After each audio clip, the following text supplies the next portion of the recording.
Here we're going to use matrices on our graphing utility to solve a system of equations. In this situation, Megan went clothes shopping and bought 2 pairs of flare jeans, 2 camis, and 4 t-shirts for $90. At the same store, Paige bought 1 pair of flare jeans and 3 t-shirts for $42.50, while Kara bought 1 pair of flare jeans, 3 camis, and 2 t-shirts for $62. We're asked to determine the price of each clothing item. To begin the problem, we need to define our variables. We have 3 variables of interest here. It's going to be the price for the flare jeans, the price for the camis, and the price for the t-shirts.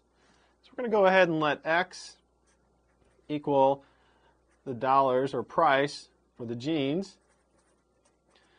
We're going to let y equal the price or dollars for the camis. And we're going to let z equal the price or dollars for the t-shirt. Next, we need to write a system of equations for this situation. Since we have 3 variables, we're going to need 3 equations.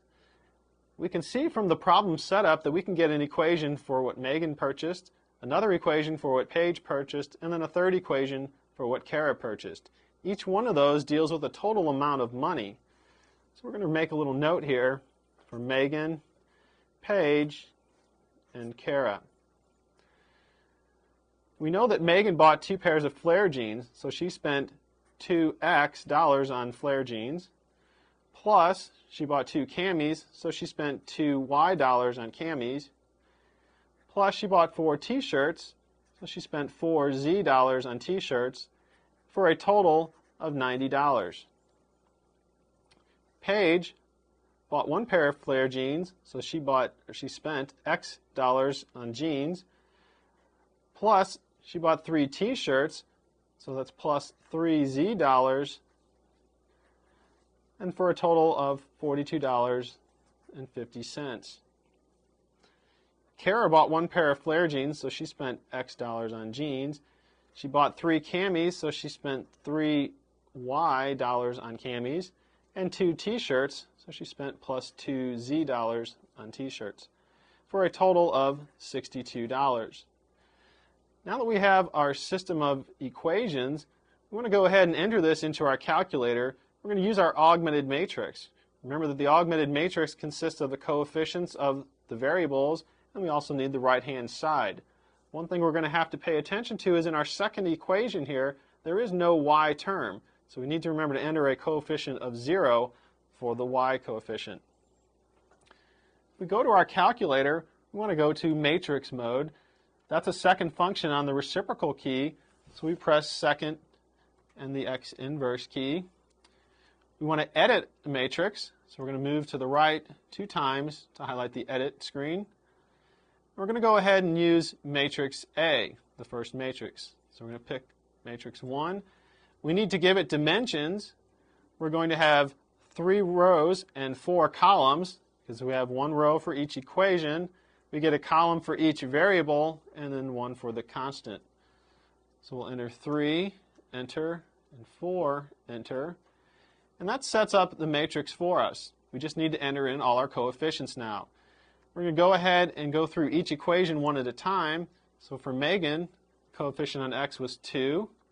We press enter. The coefficient on y was 2, so we press enter. The coefficient on z was 4. We press enter.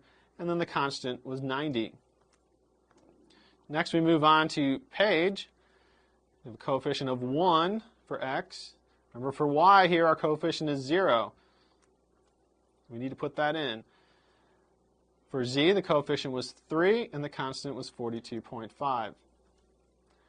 And then for Kara we get 1, 3, 2, and 62.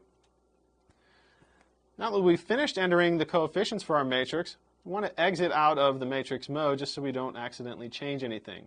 So we're going to quit by pressing second and the mode key. This quit is the second function. That gets us back to our home screen. Now we're going to go back to matrix mode. So we hit second and matrix, which is the reciprocal key. And we're going to move over to math. That's the second option. We would like to get our matrix into reduced row echelon form. That way we can just read off the answer. So we'll scroll down until we find RREF. That stands for reduced row echelon form. Hit enter, and now it's asking us for the matrix that we want to reduce. We'll go back into matrix. The first entry here says names, so we're going to pick matrix number 1. That's the matrix we put our coefficients in. Close our parentheses and hit enter.